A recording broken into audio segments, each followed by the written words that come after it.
बारिश का मौसम मतलब बहुत सारी मस्ती और खूब सारी बीमारियाँ। जैसे ही गर्मी जाती है और बारिश का मौसम शुरू होता है तो हम उस चिलचिलाती गर्मी से राहत पाने के लिए जैसे बारिश आती है तो हम बड़े खुश हो जाते हैं। लेकिन बारिश के साथ साथ जो बीमारियां आती हैं, जिससे हमारे बच्चे बीमार पड़ते हैं, हम बीमार पड़ते हैं, तो वहीं जो मज़ा है वो सज़ा में बदल जाती है।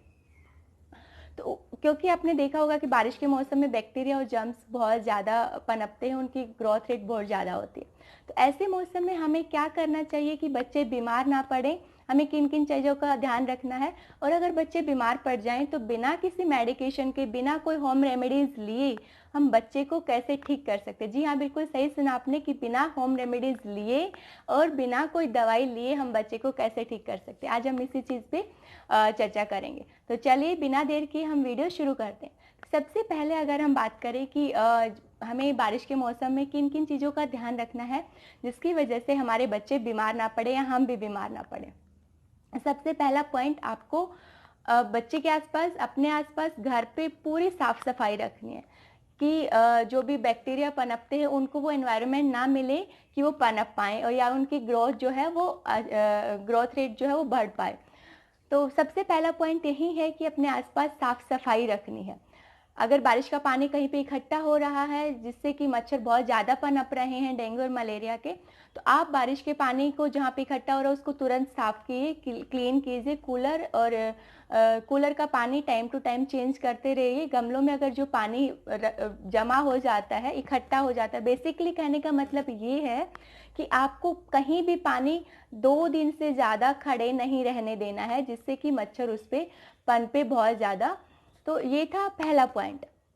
दूसरा पॉइंट है कि हमें उसको, बच्चे को गर्म पानी देना है, गुनगुना पानी, गर्म नहीं गुनगुना पानी देना है।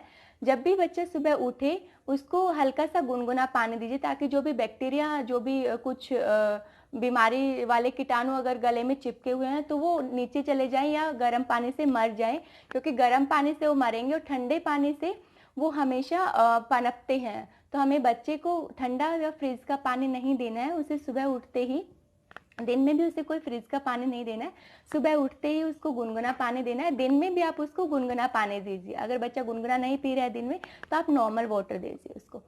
ये था सेकंड पॉइंट कि हमें बच्चे को गुनगुना पानी देना। लेकिन इसमें एक प्रॉब्लम आती है, जब बच्चा थोड़ा बड़ा हो जाता है, 1 साल से ऊपर का हो जाता है, वो चीज़ों को ना करना शुरू कर देता है, तो उस केस में हम बच्चे को कैसे पानी पिलाएं। तो देखिए, क्योंकि बारिश का मौसम है, इतनी प्यास भी नहीं लगती है, हमें नहीं लगती तो बच्चों को भी नहीं लगेगी, लेकिन फिर भी हमें तो पता है कि पानी पीना चाहिए, लेकिन बच्चों को नहीं पता है। तो बच्चों को जब पानी देंगे तो मना करेंगे, तो उन्हें किस तरह से पानी पिलाएं। तो बच्चे को क्या करना है, या तो बर्तन चेंज करते रहना है, कभी छोटे में दिया, कभी बड़े में दिया, कभी कांच के गिलास में दिया, कभी स्टील के गिलास में दिया, कभी कटोरी में दिया, इस तरीके से। दूसरा क्या करना है, आपने नारियल पानी दीजिए अगर बच्चा नॉर्मल वाटर नहीं ले रहा है, या फिर आप जो पानी है उसमें थोड़ा ग्लूकोज मिला सकते हैं। तो इस तरह से आप जब फ्लेवर चेंज करेंगे, नारियल पानी सबसे बेस्ट होता है, मैं अपने बच्चे को वहीं देती हूँ। तो जब फ्लेवर चेंज करेंगे तो बच्चा पिएगा, टेस्ट चेंज होगा। तो इस तरह से हमें बच्चे को पानी देना है, डिहाइड्रेशन नहीं होने देनी है। सेकंड पॉइंट था कि बच्चे को पानी देना है गुनगुना। थर्ड पॉइंट आता है कि बच्चे को, क्योंकि इस टाइम पे मच्छर डेंगू बहुत पनपते हैं, तो क्या करना है कि बच्चे को फुल स्लीव के कपड़े पहना के रखने शाम के टाइम पे, तो ताकि उसे मच्छर ना काटे और उसको डेंगू या मलेरिया वाला कोई या फिर नॉर्मल जो वायरल फीवर होता है वो ना हो। तो बच्चे को फुल स्लीव के कपड़े पहना के रखने हैं। और क्या करना है कि जहाँ पर मच्छर की एंट्री होती है घर पे, तो आपने ये 2 कपूर लेनी है। 2 कपूर की टिक्की आप किसी बर्तन में रखें, उसमें 2 ड्रॉप यूकलिप्टस ऑयल की डाल के वहाँ पे रख देना है जहाँ पर मच्छर आते हैं, या आप अपने रूम में भी रख सकते हैं। इसकी स्मेल से मच्छर भाग जाएंगे। ये चीज़ करना है आपने। थर्ड पॉइंट था ये। फोर्थ पॉइंट था कि बच्चे को फ्रेश और लाइट खाना देना है, क्योंकि इस टाइम पे क्या होता है, बच्चे का डाइजेस्टिव सिस्टम, हमारा भी बच्चे का भी, उसका तो पहले डाइजेस्टिव सिस्टम स्लो होता है क्योंकि वो बहुत छोटा होता है, उसके ऑर्गन्स इतने डेवलप नहीं होते हैं, तो उसका होता है डाइजेस्टिव सिस्टम स्लो। लेकिन रेनी सीजन में और डाइजेस्टिव सिस्टम स्लो हो जाता है। तो बच्चे को फ्रेश देना है, ताकि अगर जैसे आप सुबह बनाया शाम को दे रहे हैं तो उसमें बैक्टीरिया पनप जाते हैं। तो बच्चे को फ्रेश देना है और लाइट खाना देना है ताकि उसको अच्छे से पच जाए उसको कोई प्रॉब्लम ना हो। उसे ऑयली खाना या स्पाइसी खाना नहीं देना है, क्योंकि ऑयली खाने को टाइम लगता है डाइजेस्ट होने में, वो थोड़ा हैवी होता है, तो बच्चे को ऑयली और स्पाइसी नहीं देना। ये बात थी बच्चे को खाना देने की।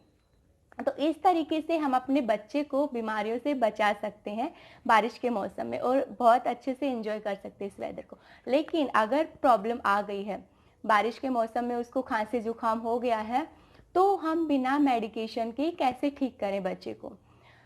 तो अगर हम, क्योंकि इस टाइम पे क्या होता है कि ये गर्म मौसम होता है, तो आपको क्या होगा, जब भी आप कोई गर्म चीज़ देंगे बच्चे को तो उसके पेट में गर्मी हो जाएगी, वो खाना पीना बंद कर देगा, और दूसरा उसके स्किन पे रैशेज होना शुरू हो जाते हैं अगर आप बहुत गर्म चीज़ें देते हो। जैसे होम रेमेडीज जो हनी वाली होती है, जिंजर वाली होती है, या फिर गार्लिक वाली होती है, तो इन सब चीज़ों से बच्चे के शरीर में गर्मी ज़्यादा हो जाएगी। या फिर आप कोई एलोपैथी दवाई देती है उससे भी। तो हमें क्या करना है कि किस तरीके से बच्चे को ठीक करें बिना दवाइयों के, ये भी प्रॉब्लम है। तो चलिए मैं आपको बताती हूँ कि बिना दवाइयों के बच्चों की खांसी जुकाम सर्दी बारिश के मौसम में कैसे ठीक करते हैं। सबसे पहला, अगर बच्चा बहुत छोटा है तो मदर को जो ब्रेस्ट फीडिंग है उसकी क्वांटिटी बढ़ा देनी है। जितना ब्रेस्ट फीड करवाएंगे बच्चे को उतने, क्योंकि माँ के दूध में, माँ का दूध तो अमृत होता है, उसमें सारी एंटीबॉडीज होती हैं, तो वो अपने आप हील कर लेगा। दूसरा, आप जब उसको फीड करा रही हैं आप बच्चे को, तो आप दूध पिए हल्दी वाला, या फिर तुलसी का पानी, जिंजर का पानी, अदरक का पानी, ये सब पिएंगे तो उससे भी जब ब्रेस्ट फीड करवाएंगे, जो भी आप खा पी रही हैं वहीं उसी से तो ब्रेस्ट मिल्क बन रहा है, तो उससे बच्चा बिल्कुल ठीक हो जाएगा। सेकंड, क्या करना है कि आपको अजवाइन की पोटली, आप आई बटन पर क्लिक करके देख सकते हैं कि कैसे बनाते हैं। अजवाइन की पोटली को गर्म करके बच्चे की नाक के पास लेके जाना है, टच नहीं करना है, उसको बस नाक के पास रखना है, और जब वो सांस लेगा तो वो अजवाइन की स्मेल उसके अंदर जाएगी और उसको हील करेगी, और जो पेट में गैस है इससे भी बेनिफिट मिलता है उसको। तो अजवाइन की पोटली एक बहुत ही अच्छी रेमेडी है। थर्ड पॉइंट आता है सरसों के तेल से मसाज करना बच्चे को। सरसों का तेल लेना जितना आप बच्चे की बॉडी पे लगाते हैं, और उसके बाद उसमें एक जो कली लहसुन की आती है वो काट के या फिर मैश करके, जैसे आप डालना चाहें, और हाफ टेबल स्पून आपने अजवाइन लेनी है। इन सबको गरम करना है, लेकिन एक चीज़ ध्यान रखनी है कि गरम इसको ब्लैक नहीं करना है, अजवाइन या लहसुन को सिर्फ हल्का ब्राउन रहने देना है। उस टाइम पे जब ये हल्का ब्राउन हो जाए आप गैस को ऑफ कीजिए और तेल को उतार लीजिए। जब तेल ठंडा हो जाए तो उसको छान के और बच्चे की मालिश कीजिए, तलवों पे कीजिए, सर पे कीजिए, यहाँ गर्दन पे और चेस्ट पे और बैक साइड। उसका जो भी ड्राई या वेट कफ होगा वो सारा मेल्ट होके पॉटी के थ्रू निकल जाएगा, और बच्चे को जब गर्माहट पहुंचेगी बॉडी के अंदर तो वो हील करना अपने आप को शुरू कर देगा। तो इस तरीके से मसाज करनी है बच्चे के पूरा, की बैक पे, चेस्ट पे, गले पे, हेड पे और तलवों पे, और हाथ के पाम पे भी, हथेलियों पे भी आप कर सकते हैं बच्चे की मसाज। तो जो हीट पहुंचेगी वो बच्चा उससे हील होगा। ये था सेकंड पॉइंट। थर्ड पॉइंट, अब फोर्थ पॉइंट आता है कि बिना जो स्टीम होता है, सबसे बेस्ट होता है स्टीम लेना। अगर बच्चा बहुत छोटा है तो आपने क्या करना है कि बाथरूम में जो गीजर होता है, पानी गर्म किया, टैप बकेट में चला के, तो उससे भाप पूरे बाथरूम में फैल जाएगी। तो आप बच्चे को कुछ देर तक वहाँ पर लेके बैठ जाइए। उसे, बहुत छोटा बच्चा है तो उस केस की मैं बात कर रही हूँ, वहाँ पर लेके बैठेंगे तो जो भाप से उसको काफ़ी आराम मिलेगा। दूसरा, अगर बच्चा थोड़ा बड़ा है तो आपने क्या करना है, स्टीमर का यूज़ कर सकते हैं, या फिर आप पतीले में पानी बॉईल कीजिए। पानी खूब अच्छे से बॉईल हो जाने पर उसको बेड पे ले जाके, लेकिन ध्यान बहुत केयरफुली करना आपने ये चीज़, और कवर करके बच्चे को आप बैठना है। लेकिन टेम्परेचर इतना ज़्यादा नहीं होना चाहिए कि बच्चे की स्किन को प्रॉब्लम करे, बहुत ज़्यादा हीट नहीं लगनी चाहिए उसको। वो आप अपनी बॉडी टेम्परेचर के हिसाब से देख लेना, आपको पता चल जाएगा कि बच्चा, हाँ ये वाला बच्चे के लिए ठीक है इतना टेम्परेचर। तो आपको भाप देनी है अपने बच्चे को, इससे भी जो ड्राई या वेट कफ है वो मेल्ट होके और वो पिघल जाएगा और वो पोटी के थ्रू वो निकल जाएगा। तो इस चीज़ से भी आपका बच्चे को बहुत ज़्यादा बेनिफिट होगा।